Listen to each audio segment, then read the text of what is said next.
In her will, my mother left me a key, but didn't tell me what it unlocked.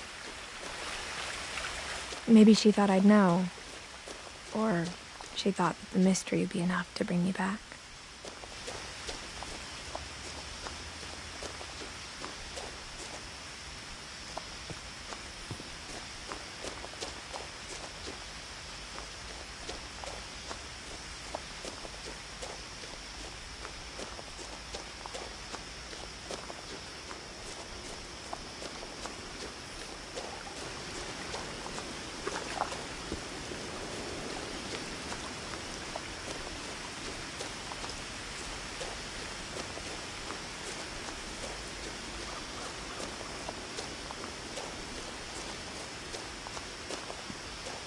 The truth is, even after I inherited the house, I never thought I'd come back to it.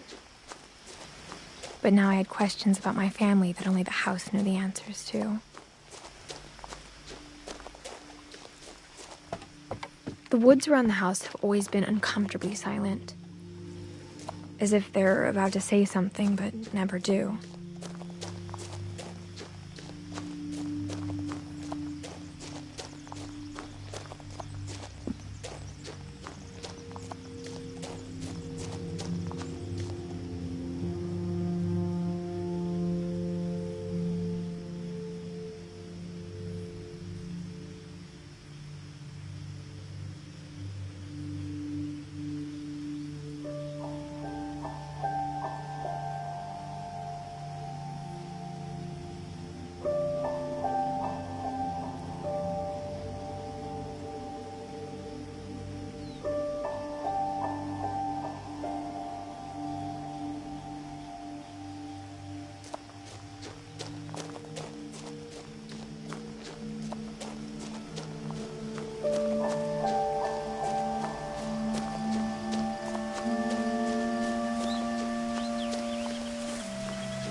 No one had driven this way in a long time, but I saw a few hoof prints.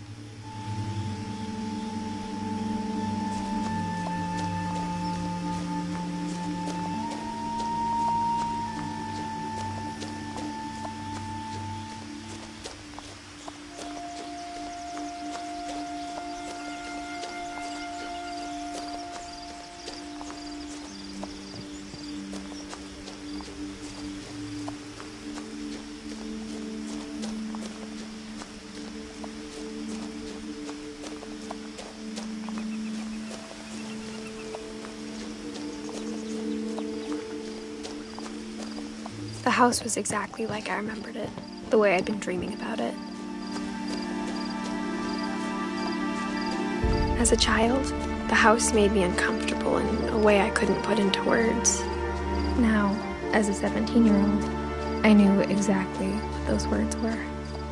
I was afraid of the house.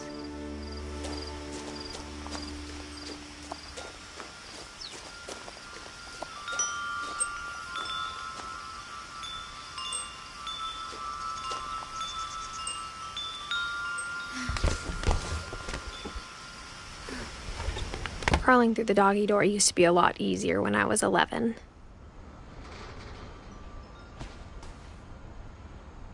The power had been turned off the night we left.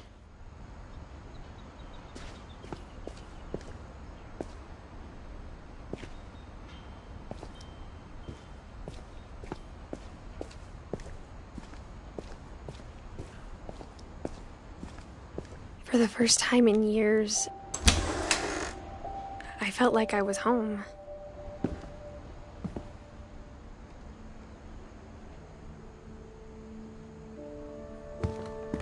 But instead of a family, there were just memories of one. Like how only one restaurant would deliver to our house, so we had Chinese a lot.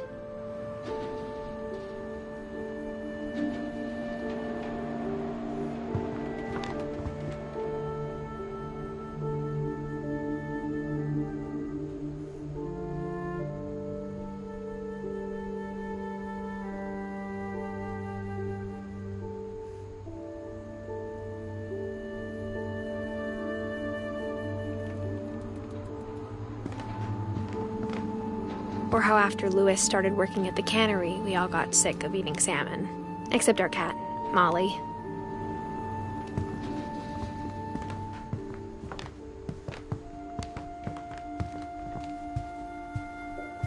The table was still a wreck from the night we left.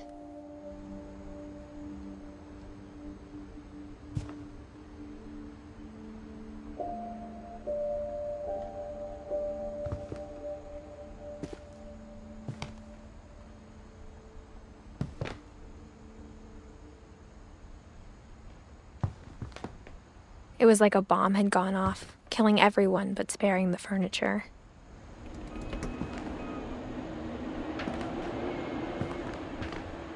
My mom was the only one of us who could imagine Great-Grandma Edie living in a nursing home.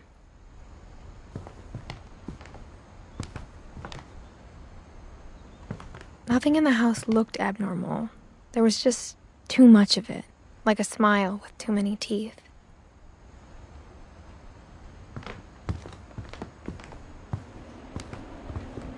Even the fireplace had a story. Edie told me the bricks came from the original house, after it sank.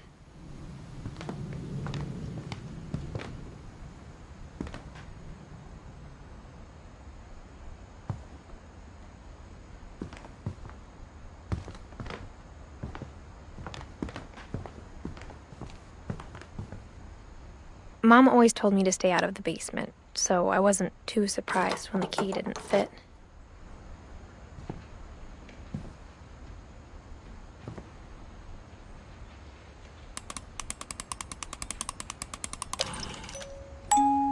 Great-Grandpa Sven built a music box for Barbara, along with the rest of the house.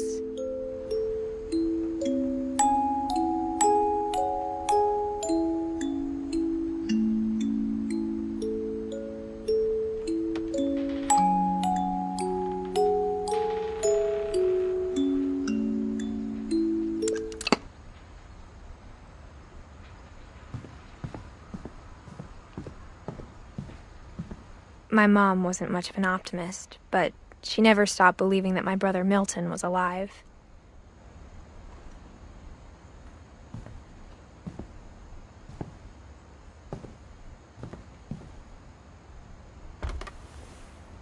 Edie told me once that every Finch who ever lived is buried somewhere in the library.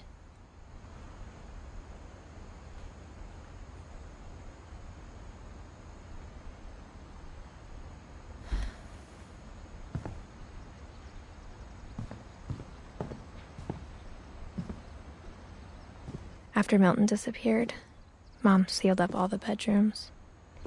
Then Edie retaliated and drilled peepholes.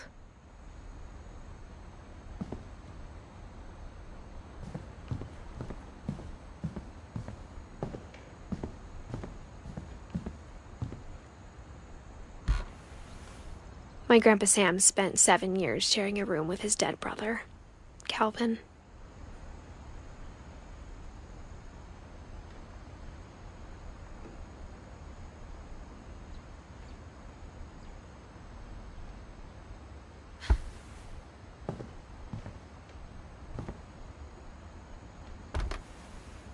As a kid, I just assumed every house had peepholes and sealed rooms you weren't allowed inside of.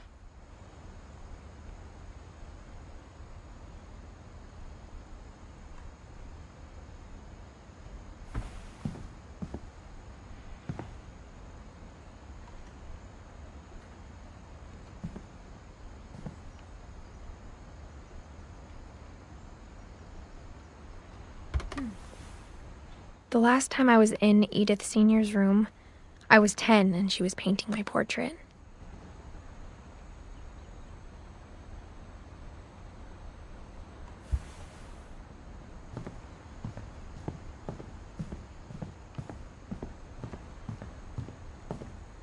Whenever people ask me about my family, the first thing they always want to know about is Barbara.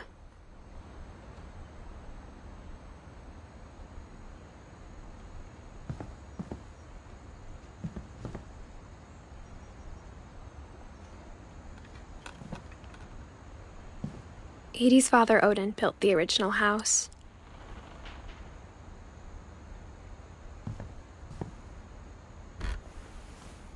Barbara was a child star for 2 years, until America grew out of it.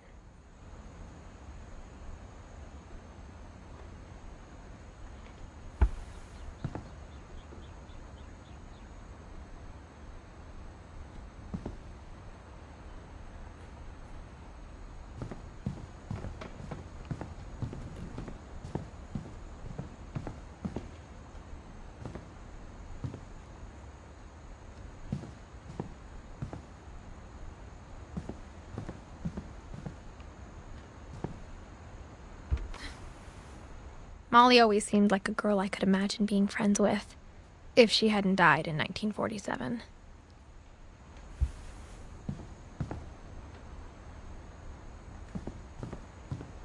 I spent a lot of time playing in Great Uncle Walter's room. I think my mom sometimes regretted not sealing it up.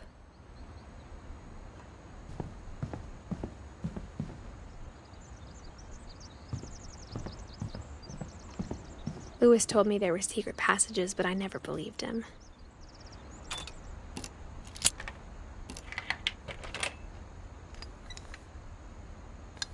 Turns out, my mom was really good at keeping secrets. Now it was time to find out what my mom had been afraid of. From the paintings on the wall, it was clear my brother Milton had been here before me.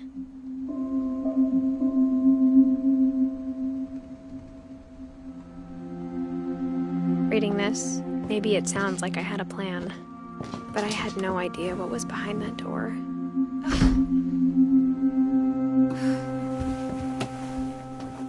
Just like I had no idea where all this was gonna lead.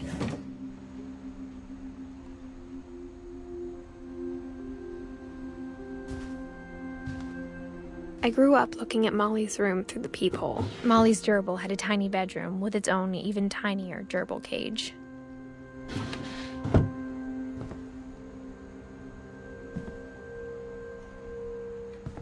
Being inside for the first time, I felt like I'd stepped behind a painting.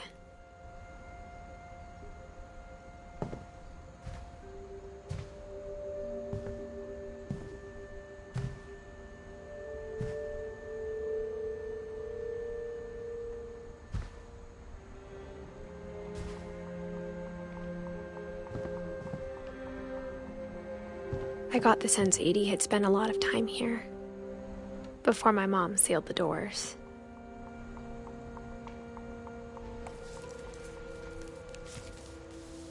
December 13th, 1947.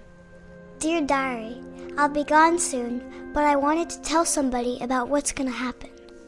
It started when Mom sent me to bed without dinner. I woke up and I was starving, so I looked around for something to eat. The gerbil food was dry, but I didn't mind it.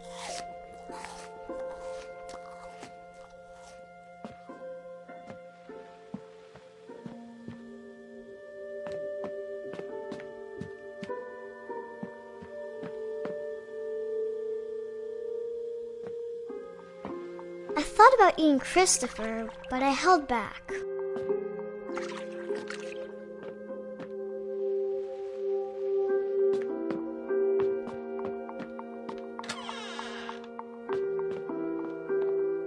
I kept eating and eating.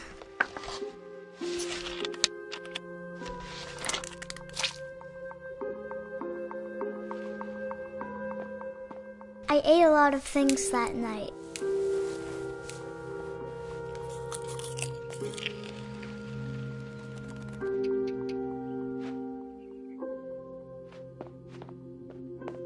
Then I heard chirping outside my window. It was a barn swallow going back to her nest. I reached out for her.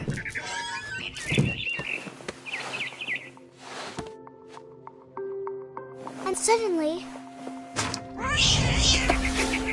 I was a cat.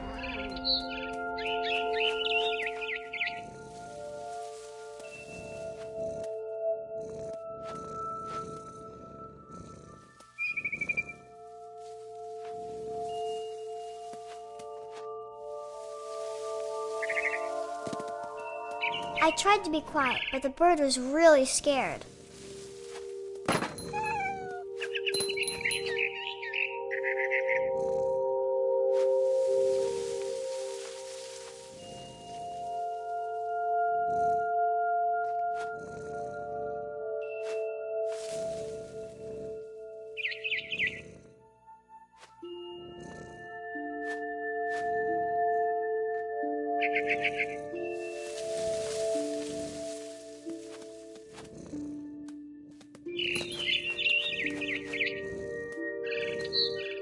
Mom and Dad didn't even look at me.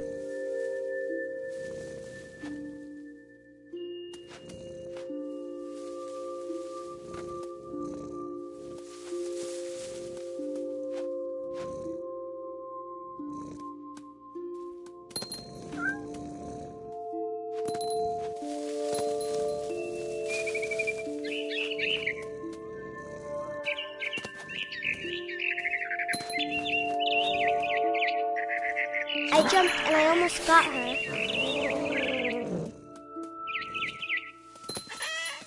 I could tell she was getting really tired.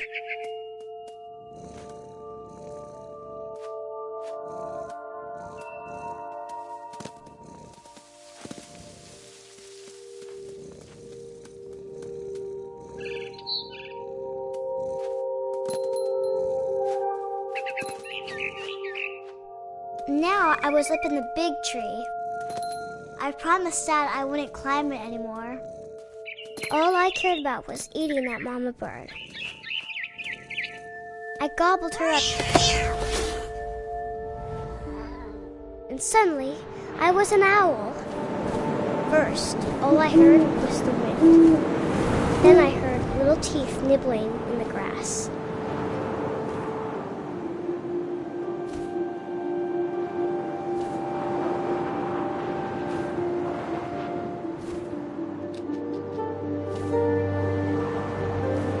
Rabbits.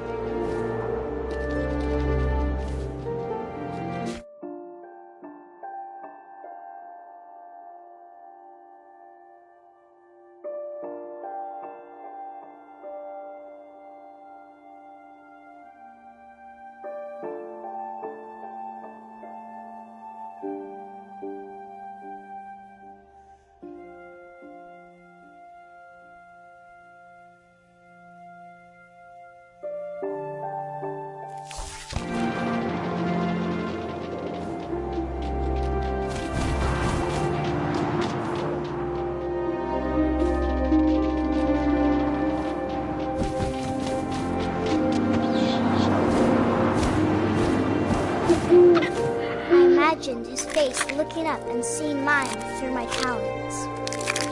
I swallowed him up, and I didn't chew one bit. Then I flew off to find something bigger.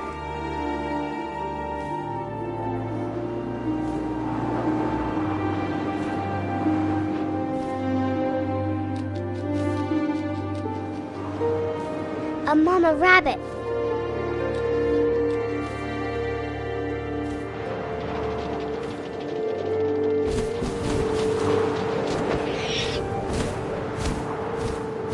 She was almost too big to carry.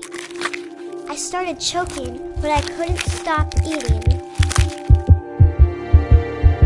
And suddenly, I was a shark.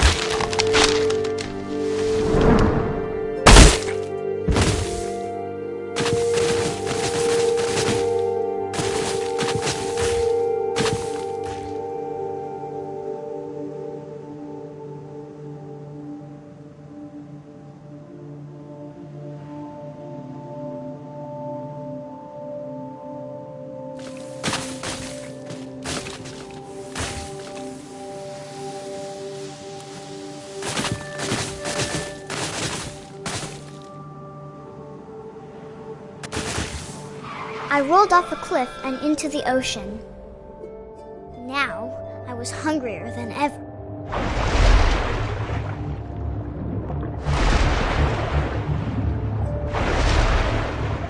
I wanted fat, juicy seals.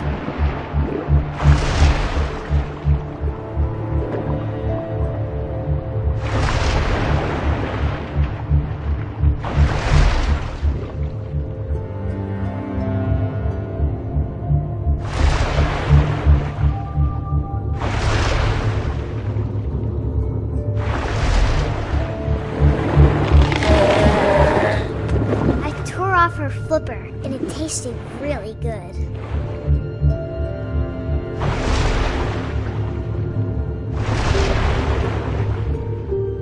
I grabbed on tight. But I was so hungry, I jumped out of the water.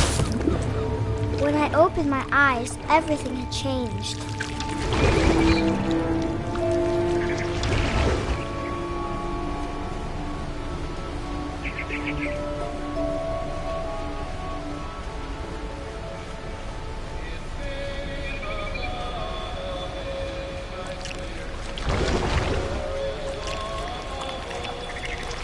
Now I was a monster, and I smelled people everywhere.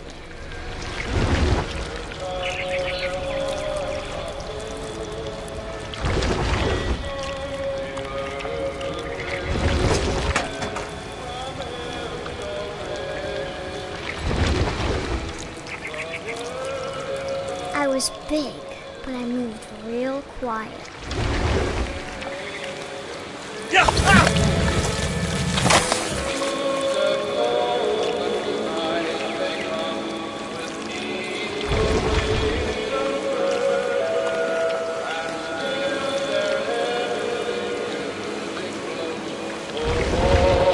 I wanted to stop, but also I didn't.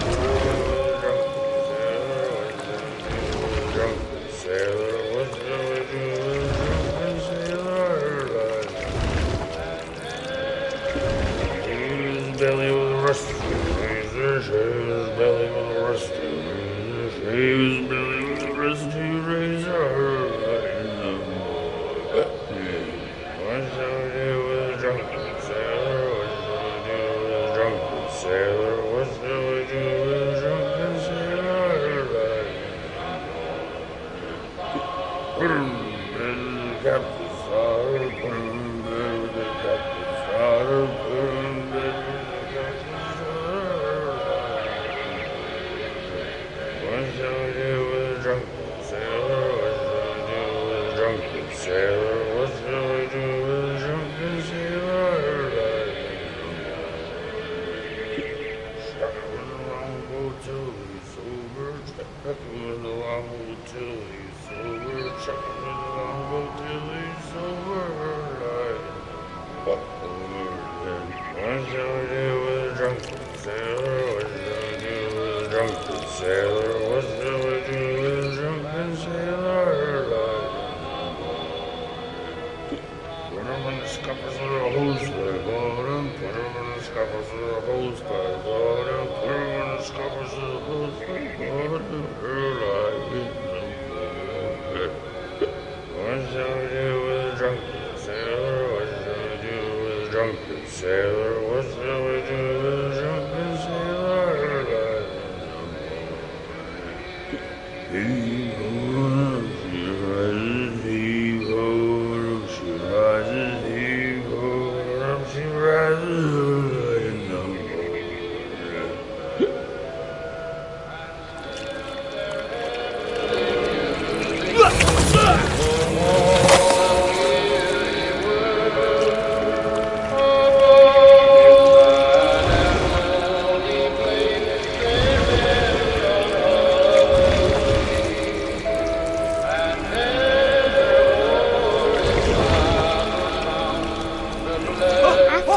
passenger, I was still hungry.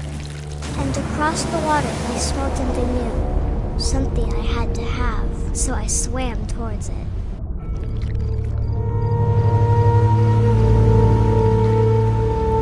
I slithered onto the sand, and the good smell went into an old pipe.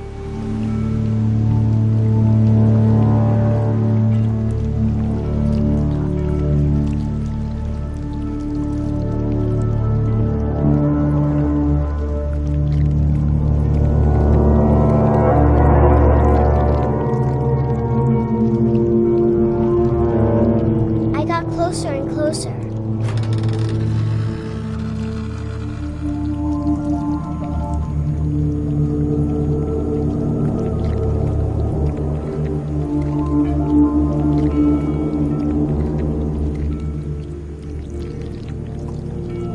All my stomach started growling. And suddenly, I was me again. I held my breath for a long time, but I couldn't hear anything. I think it's waiting for me to fall asleep. But it's not going to wait much longer. It needs to feed, and we both know I will be delicious.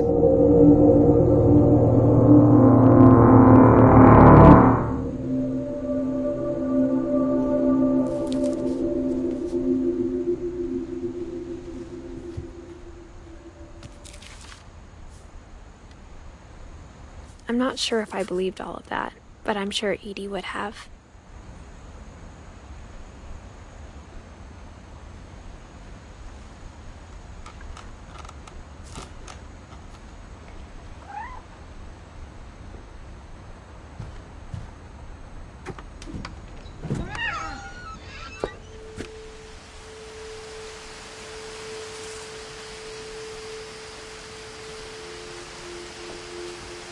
This will be obvious later, but my mom never told me any of these stories. Edie would have, but Mom didn't like bringing up the past.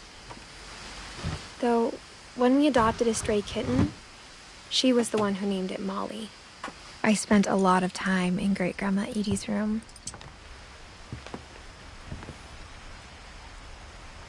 Edie knit me a new pair of gloves every year, just in time to replace the old ones.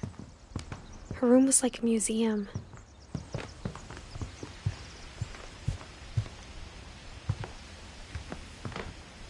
One summer, they evacuated the island, but Edie refused to go. For a few weeks, she was a celebrity. I hadn't thought of myself as Edith Jr. for a long, long time. Edie gave a big interview about a mole man living under the Finch house. My mom was furious. When Edie told people Sven was killed by a dragon, she could also have said he was building a dragon-shaped slide that collapsed. She could have, but she didn't.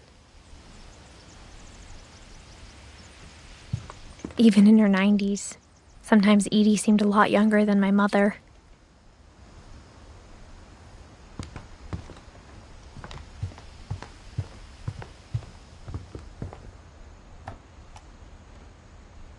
For 500 years, the Finches have been famous throughout Norway for their fortune and misfortune.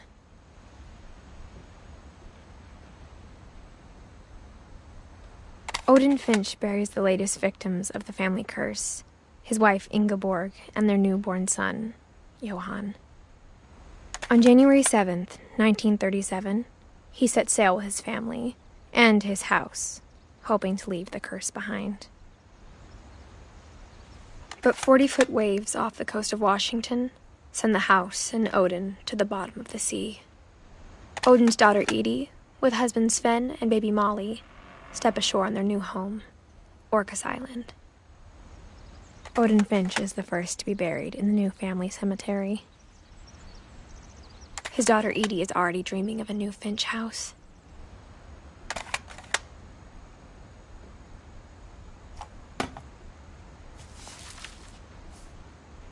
Whatever's wrong with this family, it goes back a long ways.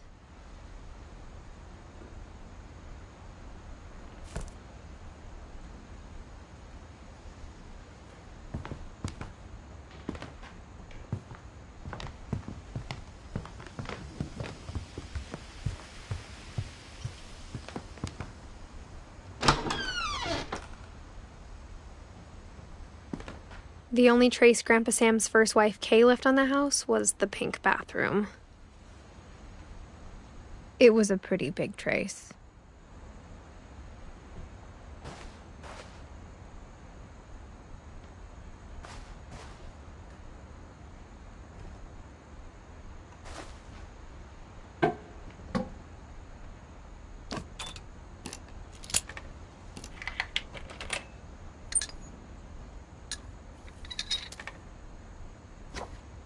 There's a secret in this bathroom.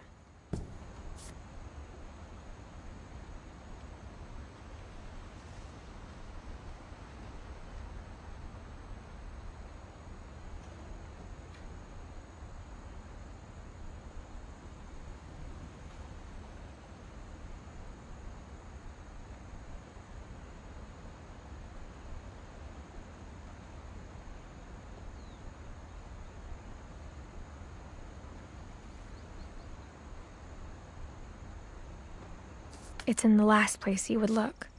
It isn't in the cupboard.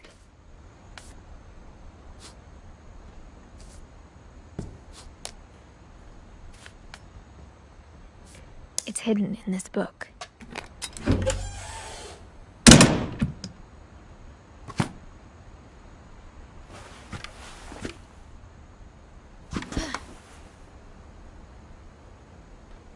Sven gave Sam an old camera he'd refurbished.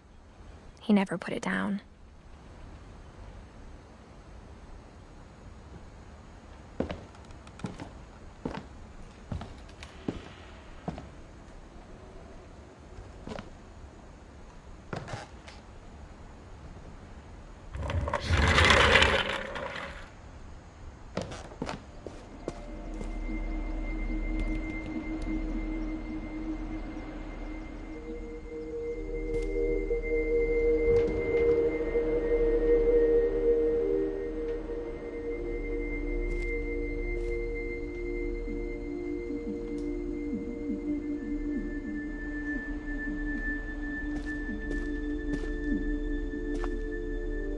I knew Grandpa Sam had a twin.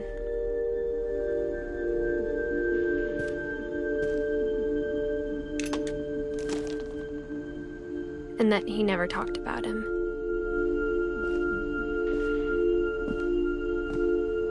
I guess my grandpa didn't like history any more than my mom did.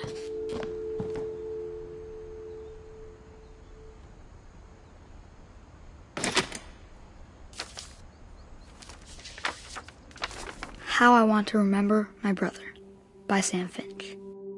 The thing I remember is that when he made up his mind, that was it.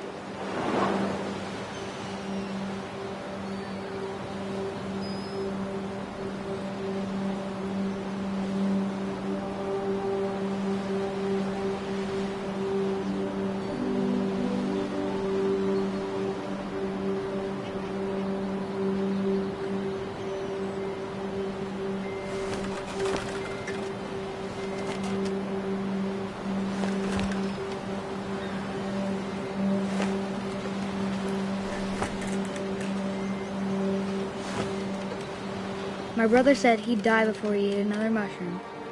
And he did.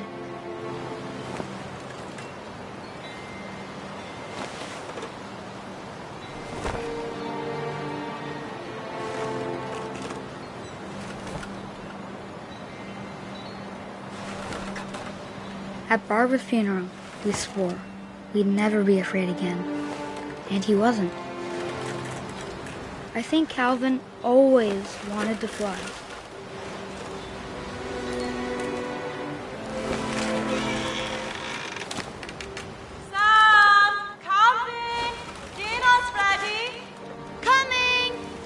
But that day, he finally made up his mind to do it. I told him going around was impossible. Maybe if I hadn't said that. Alvin, I'm not going to tell you again. Maybe if the wind hadn't picked up. Then maybe he'd still be here. But I doubt it.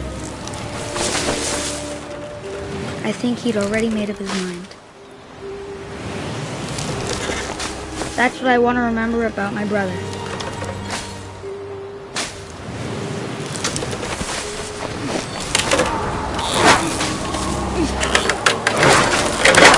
The day he made up his mind to fly. And he did.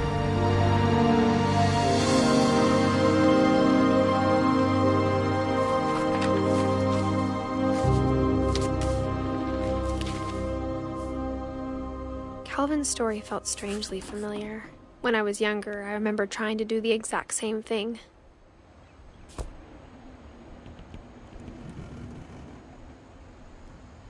After the funeral, Edie roped off Calvin's half of the room.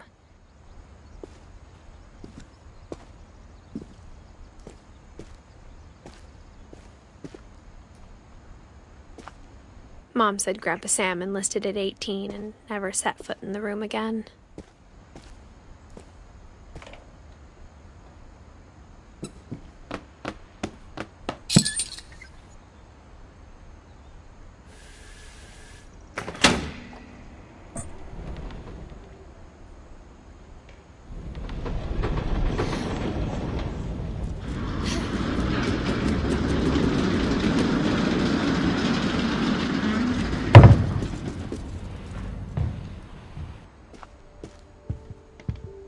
passages were a pretty tight fit. They'd obviously been built for smaller hands and bellies.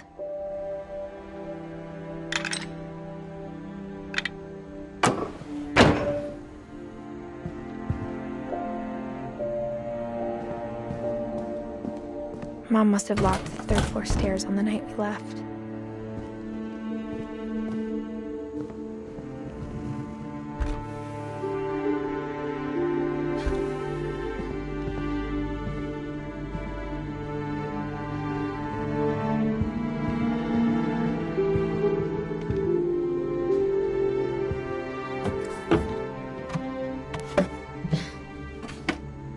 Growing up, I always thought of Barbara as a child star.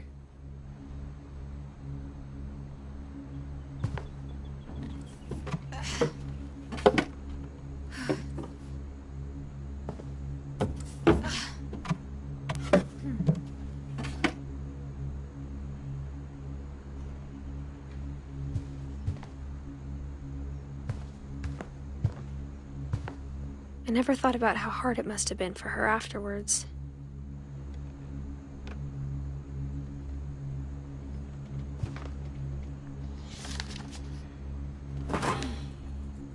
Of all the stories people wrote about Barbara's death, I'm surprised Edie saved this one.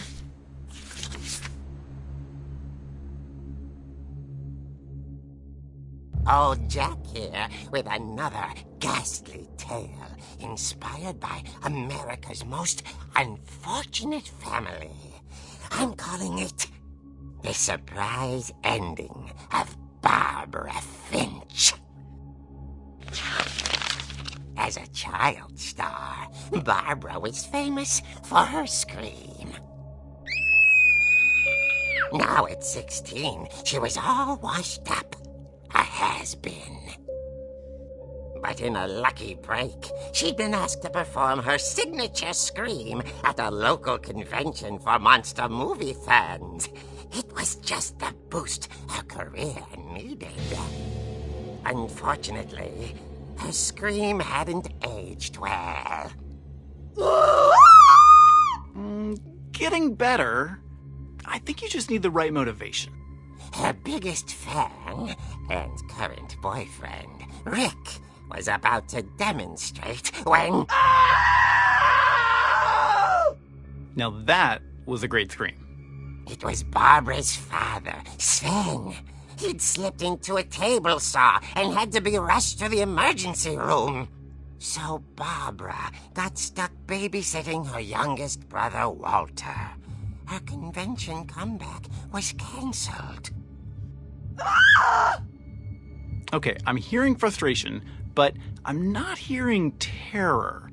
What if I tried... A gang of hoodlums in Halloween masks have been terrorizing Orcas Island tonight. Police are urging residents to... That came from the basement. You're right! Also, I loved your delivery on that. Why is your basement door locked? Because my dad likes making puzzles and secret passages. There's a key hidden in the music box. The secret is to keep winding and winding until finally the key pops out. Thanks, babe. I'll be back in a sec. 20 minutes later, Rick hadn't returned. So Barbara went to look for him, right on cue. She reached for the music box.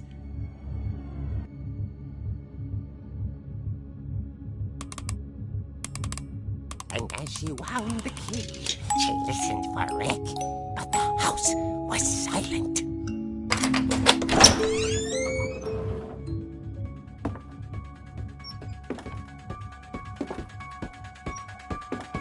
She found Rick's crutch and imagined the worst.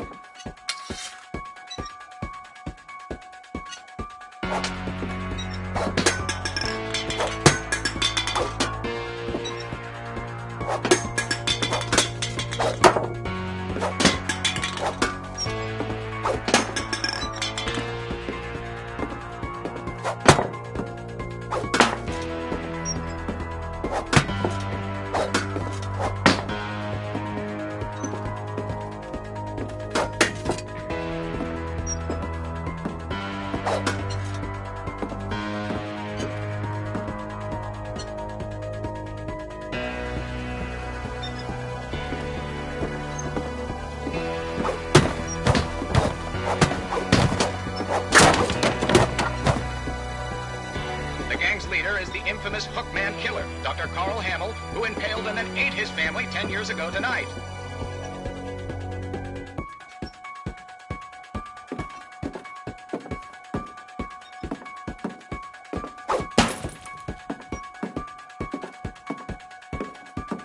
The old fridge rattled and grew still.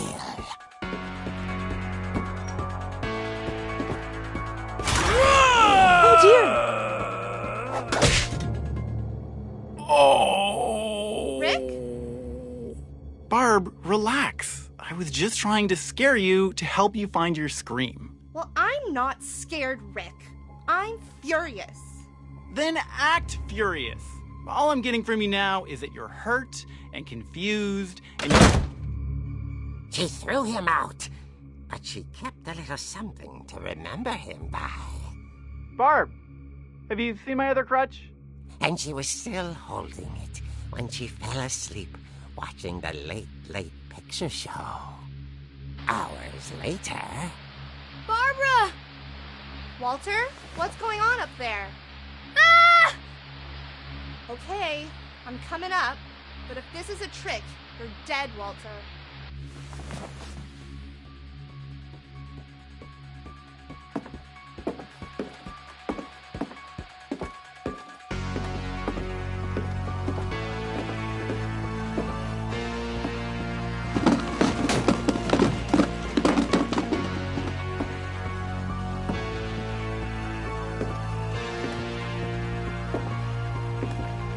Walter, are you there? Walter had vanished, but his bedside radio was still on. Orcas Island police describe the man as 6 feet tall, with a steel hook for a hand. Residents are urged to lock all doors and windows and notify the police of any suspicious activity. Barbara turned, saw the hook man, and was speechless. He was quite smashing. And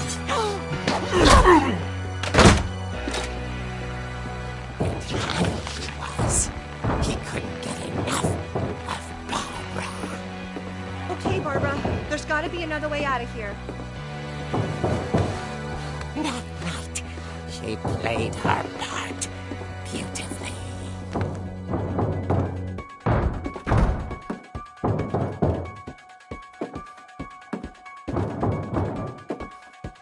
Molly's door hadn't been opened in years. The hinges groaned.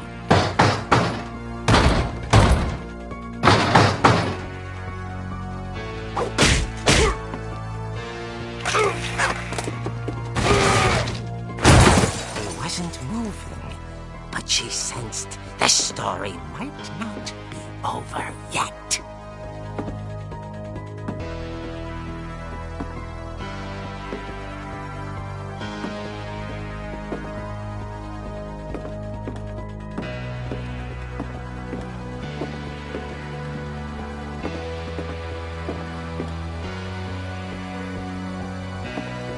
The hookman had vanished.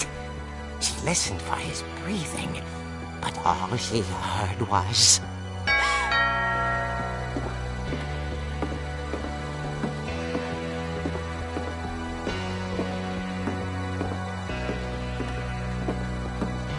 At the door, she heard whispering. It was coming from inside the house.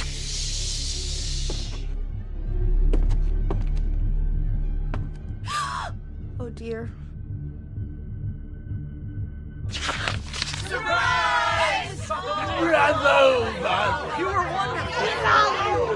monsters had come to surprise her. For Barbara, it was a dream come true. Then she saw what kind of monsters they were, and she realized what was about to happen. She was going to be famous. And with her final breath, Barbara Finch gave the performance of her life.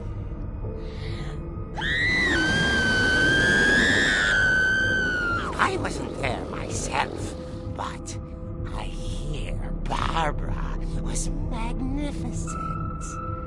Poor girl. She had a taste for stardom. But unfortunately, so did her fans. Of course, the police blamed it all on poor Rick, who disappeared the same night.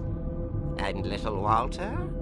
Hiding under his bed the whole time. He took it all pretty hard, but that's another story. As for Barbara, tucked inside the music box is all they ever found of her. Her ear. Now that's what I call a real eerie tale.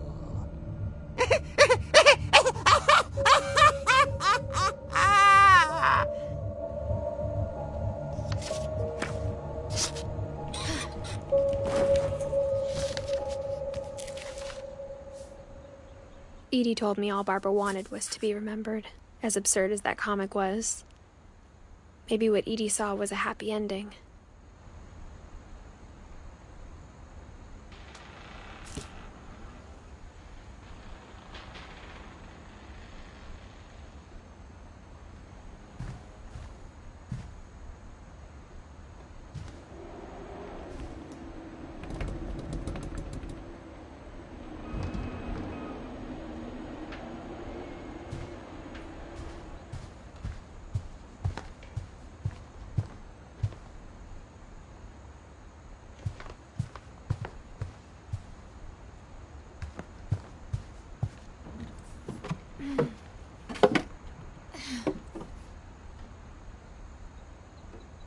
I guess now I know why Mom didn't like me playing with the music box.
It's funny. All those times I played with the music box and never found the basement key.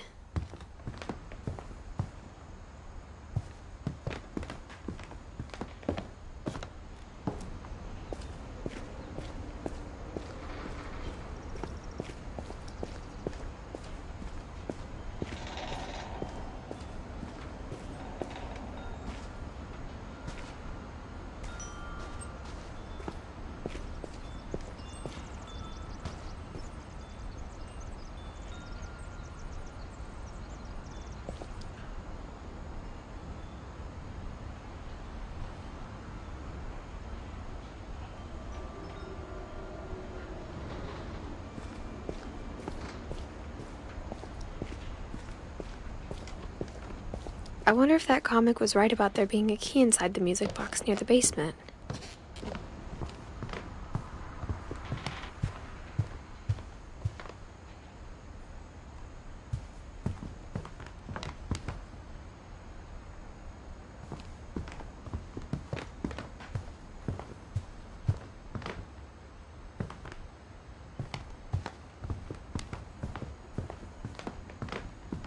Maybe I should go check out that music box down by the basement.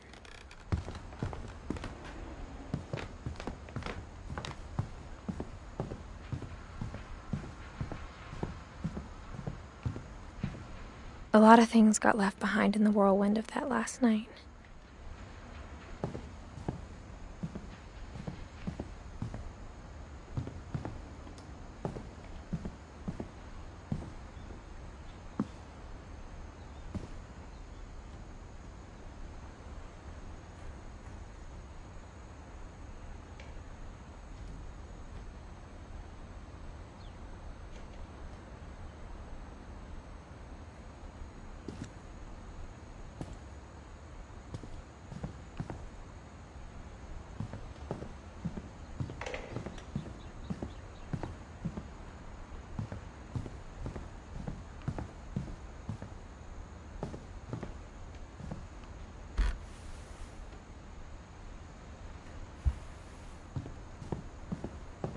If I keep winding the music box, maybe a key will pop out like it did in the comic book.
I saw Edie sneak down to the basement once, carrying packages. I thought maybe she was hiding presents. It turned out she was hiding a lot more than that.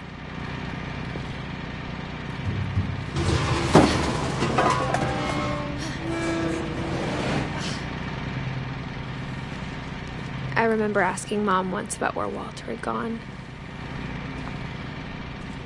She said after Barbara died, he got as far away as he could. If there's a pattern in all these stories, I think it's that none of us has gotten very far.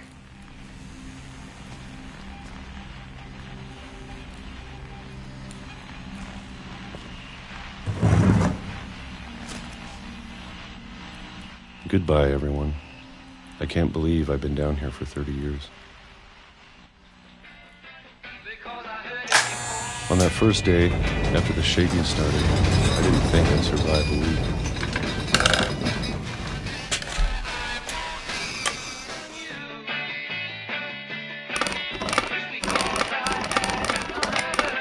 But after a few days, I settled into a routine.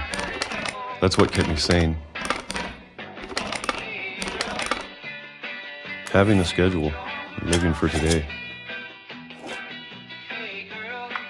I always expected to be dead tomorrow. But if you wait long enough, you get used to anything.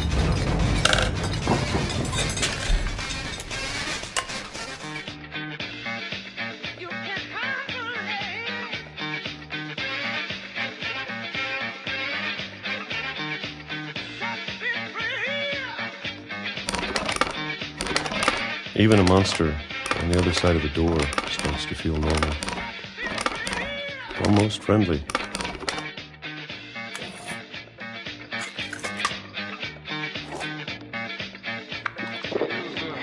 And then one day, everything just stopped. Whatever that thing was, it was gone. Maybe it got tired of waiting. Or maybe I just got tired of being afraid.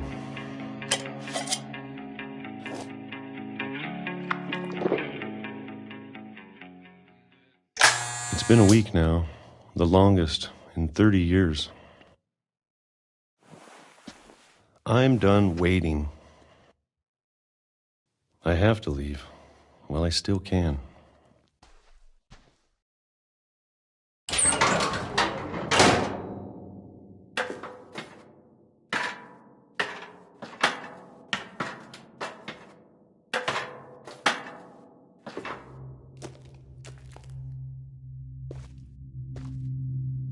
I know it's out there somewhere. Whatever killed Barbara and Molly and Calvin.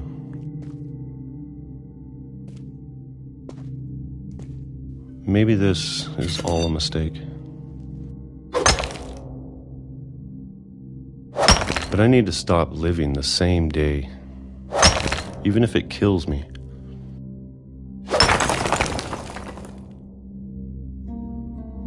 Whatever's out there, I want you to know I'm ready for it.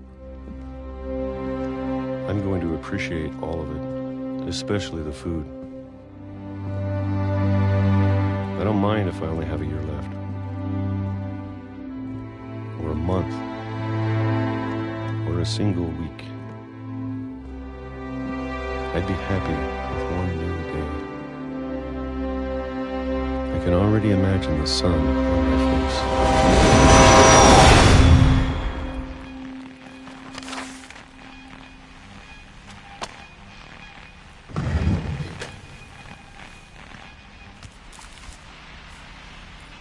Walter died when I was 6.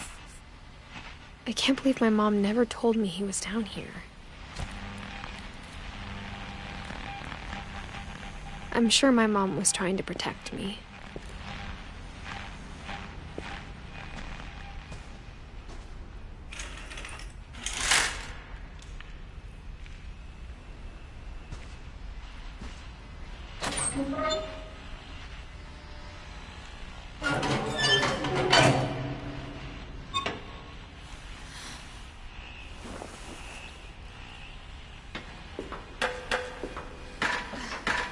Maybe she was afraid I'd end up like Walter.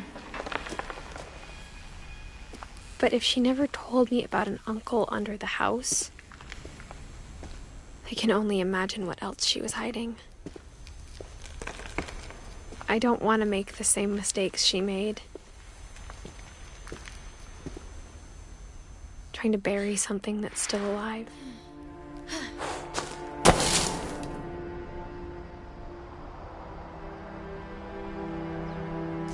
Now that there's only one of us left, or maybe 2, I thought it was time I heard the stories for myself and found out what happened to everyone else. But now I'm worried the stories themselves might be the problem. Maybe we believed so much in a family curse, we made it real.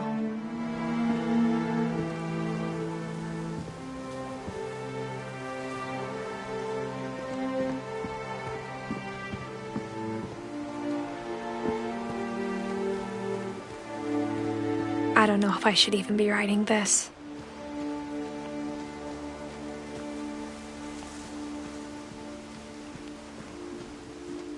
Maybe it'd be better if all this just died with me.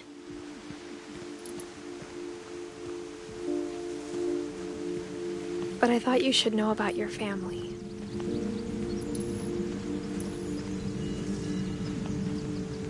And the history you're a part of. Though to be honest, I feel as lost as you probably do right now.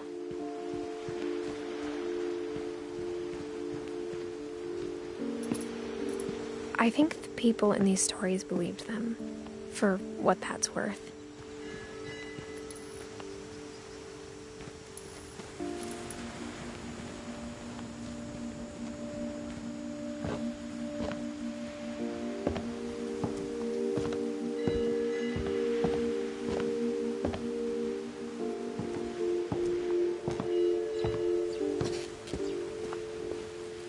And when you look at the house, that history of imagination and stubbornness and madness, any of it seems possible.